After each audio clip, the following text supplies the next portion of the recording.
On the injury front, I know you guys saw we put Ronnie Harrison on IR. I am hopeful that he can make it back. Denzel will really be the only guy not at practice today. I don't have an update yet on Joe Jackson, Porter Gustin, Taki Taki. As you know, with this morning, we closed the building after a staff member had a positive test. We're always going to be careful and cautious when it comes to safety and health of our organization, our players, our coaches, our staff. So with that, we did the close contact tracing with the league and feel comfortable that the building can open back up. As you can see, I'm in my office, and then we're going to bring the players in this afternoon. So all we really had to do was move practice back a bit. It won't be a split squad practice or anything like that. We'll get our normal work done in just a little bit later. And really, we've been virtual with the players for a while now, so it really wasn't that disruptive of our morning. That's kind of what the guys are used to. Got a big one this week versus Tennessee, a good football team. I think they're extremely well coached. I think they do a great job really on all three sides of the ball. On offense, I think Arthur Smith does a great job with that attack, and they have a great running back. They have really a great complement of receivers, tight ends, backs. The quarterback's playing at a high level. They're physical up front. Defensively, I think the scheme is outstanding. They play multiple fronts, multiple coverages. They disguise. They really keep you on your toes. I think they do an outstanding job. I think it's a really, really good special teams unit. Multiple challenges for us on that side. And then ultimately they're plus 11 in the turnover margin. So they do a great job of taking care of the ball. I think they have the fewest giveaways in the NFL. And then I know defensively they are very much trying to get the ball out. They're stripping, they're getting their hands on balls. So they do a great job. It could be a big challenge going down there to Tennessee, trying to find a way to win. And with that, I will take any questions. Thank you very much, Coach. The first question will go to Mary Kay Cabot. Yeah, Coach, can you just kind of put into words what it means for your team to have to be without Ronnie for any length of time, given how well he's been playing for you guys this season? Yeah, Mary Kay, Ronnie was doing a nice job, so I'm disappointed for him. To happen on the first play of the game, I felt bad for Ronnie, especially playing against his former team. But he's given us a bunch of good reps. He's impacted the game. He's made big plays. So without him, somebody's going to have to step up and make those plays. And we're confident in the guys we have. Thank you. Thank you, Mary Kay. Next, we'll go to Scott Petrick. Hey, Kevin, what's the mindset you have to have when facing the back like Derrick Henry? You got to tackle. You have to have 11 hats around the ball. He's outstanding. He is physical. He's fast. He's just an outstanding running back. Everybody knows that. You watch the tape. But so it's a big challenge. You have to be sound and disciplined in your run fits, and you have to gang tackle. With his physical presence, do you go pads for a day this week, just kind of to gear up for that? I mean, we do. Just because it's every week, these things are battles. But the players understand the physical affair that it's going to be on Sunday. Thanks. Thank you, Scott. We'll go to Steve Dorshik. Coach, with the sense of urgency naturally here in December and with your record, what it is, how proud do you want your team to be of the record it's achieved so far? And how do you want to use playoffs, if not using playoffs as a spoken word in your rooms, as what lies ahead as a motivator for the upcoming games? Steve, we really do treat these as one-game seasons. I think that's really the only way you can. You have to pour all of your energies into that specific game that week. So I think our players believe in that. I know I believe in that because I just think so much of what we do on a daily basis today, Wednesday, tomorrow, Thursday. I think it's so important that we have a great week of practice, and to put our focus anywhere else, I think would take away from our preparation. Now, the outside noise would be coming your way, I'm sure, because you're becoming a rock star with a record that coaches in this expansion era have not achieved.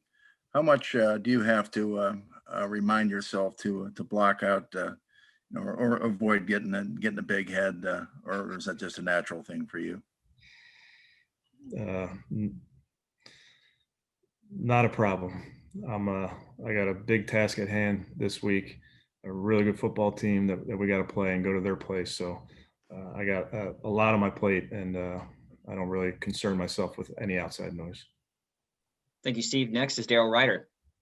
Hey, Coach, I know you protect your players at practice as far as the hitting and stuff like that, but how much does your personnel help you, prepare for an opponent? I guess what I'm getting at, you've got two outstanding running backs in Chubb and in Hunt. You got to face a premier back, as you talked about, in Henry. Can those guys help your defense prepare for, what you're going to face Sunday? Well, I think you face each other in training camp, and you have physical matchups in training camp, whether you're going live or not. I mean, those are big bodies banging against each other at training camp. So I think the guys understand what is going to be required this week. But to say that we're going to put Nick or Kareem in there on scout team looks is probably not true. And I know you said earlier this week that you got to get a look at Miles and just see how he is. I know you're not going to do that till this afternoon, but have you at least talked to him and been able to gauge how he's feeling, how he's doing? Last night he posted a video on his social media of him, working out, lifting weights, doing that kind of stuff. Yeah, I haven't really spoken to him at length about. I know how he's feeling, but I'll see him today and talk to him. But like you said, I got to put my eyes on him. I got to see him out at practice before we make any determinations. Thanks. Thank you, Daryl. Jeff Shadell has our next question.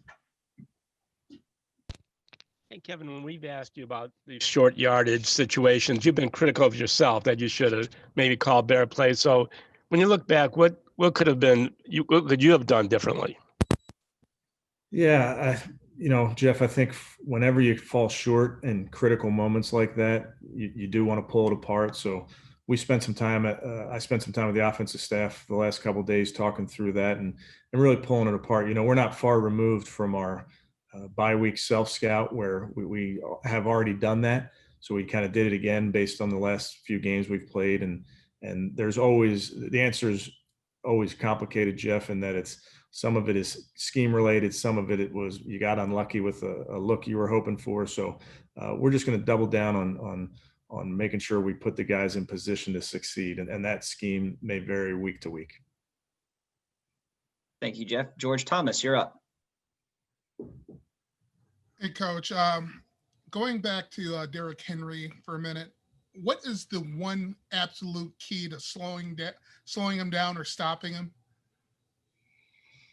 I really think, I really believe it's having 11 guys on defense at the ball. It's not one person's job to try to stop Derrick Henry. He's too good of a player. So we have to take it upon ourselves as a defense to make sure we're gap sound, deliberate about our run fits, and then we got to get multiple people around the ball.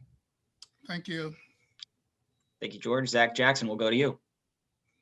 Kevin, Wyatt told us the other day that from the very first meeting in the spring, you stressed to the offensive line the importance of making passes look like runs and vice versa. So can you just speak to that importance of that and making the play action work and just the stress that puts on a defense when that works? Yeah, I think, in order to do it well, it takes 11 guys, and there's nuance to it. I think the team we're playing this week does a very good job of making the run look like the pass and vice versa. So I think there's always different things that we give to the players as coaching points on all those play actions, and whether it's a keeper or a run action or whatever it may be, there's nuance to it, and we just spend a lot of time drilling it into them, both in the meetings and then on the practice field. Thank you, Zach. Nate Ulrich, you have our next question. Hey, Kevin, I know you said the building is open after the contact tracing. Is the contact tracing done? Have no high-risk contacts been found? Yeah, I can't go as far as to say that, Nate, other than I will tell you it's safe to open the building. Okay, and, you guys have a couple of players, Tedrick Thompson and then Jamal Davis was announced today on the practice squad. So what are the situations with those guys? I see on your roster Thompson has an exemption. So is he not with you? Is Davis with you? And then just, with two DNs on the COVID list, could you see Davis playing? Yeah, we'll see how it shakes out. They're kind of in two different boats, if you will, from a testing protocol standpoint. So I think we'll get Davis before we get Thompson. in the rhythm of how this plays out. But yeah, at this point, as you've seen in the last couple of weeks, you have to make sure that depth is a huge part of roster building. Will Davis, will he be with you today? Do you know? Will he practice with you guys? Yeah, I'm not positive about that, Nate. I think he is, but don't quote me on that literally.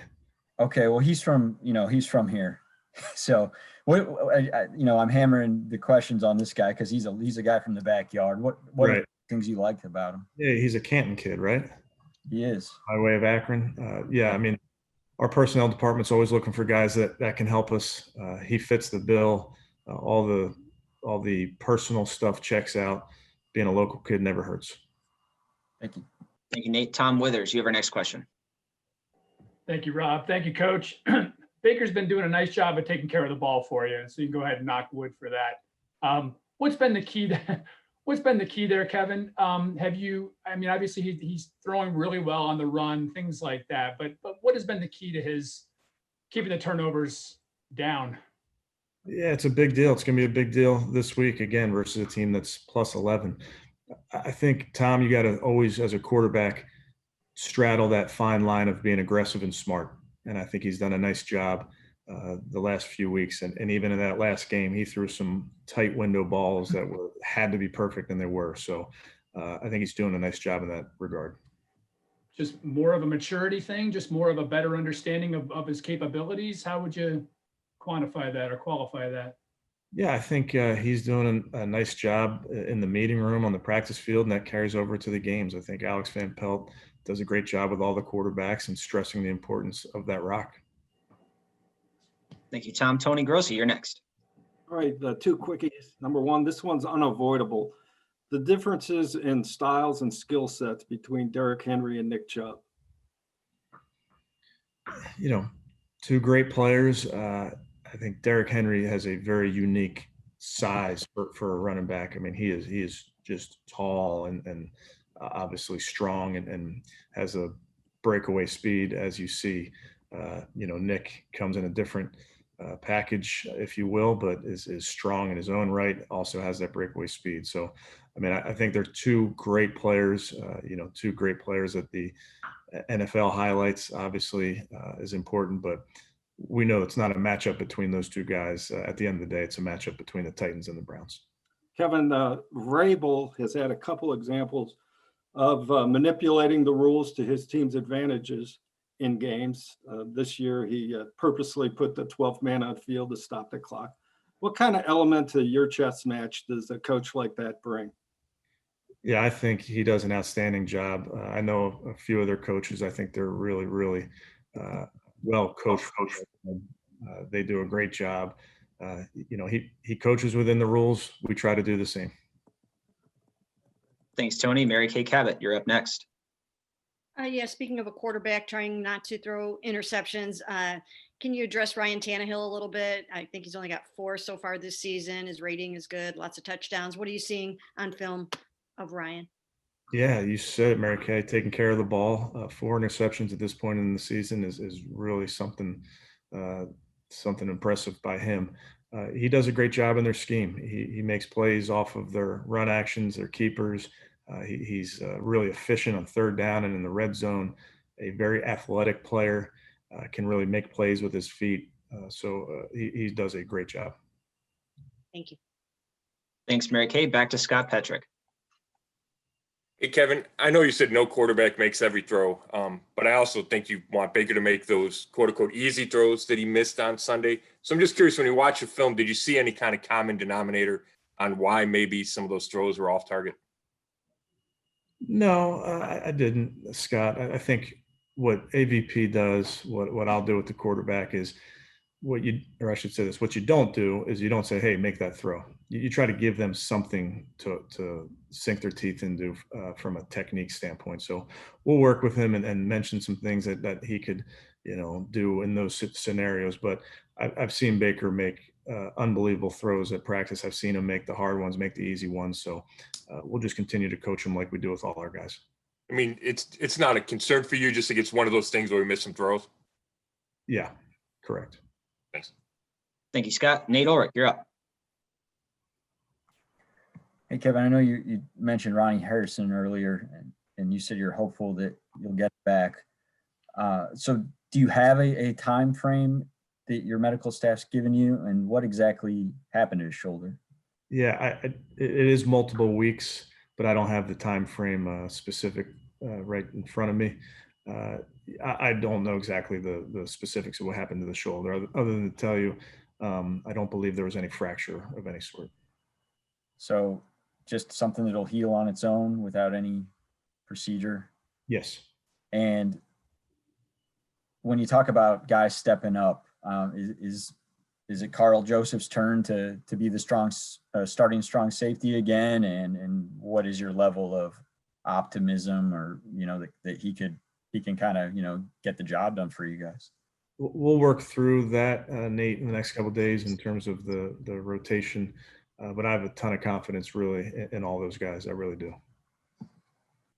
Thank you, Nate. We'll go to Tony Grossi. This will be our last question for Coach. Obviously, Conklin was attractive to you guys because of the system he came from. Would you say their offensive system, how similar is it to yours? And does that make it easier? I don't know, the week for the defense, having, seen your system. I know the different players and all, but the system is similar. Yeah, it is similar. Again, I think Arthur Smith does a really, really good job with that group. I think it might help our scout team offense give a good look to our defense, because it'll be some similar concepts in the run and in the pass. But ultimately, you just tip your cap to those guys and say that they do a very good job with their offense.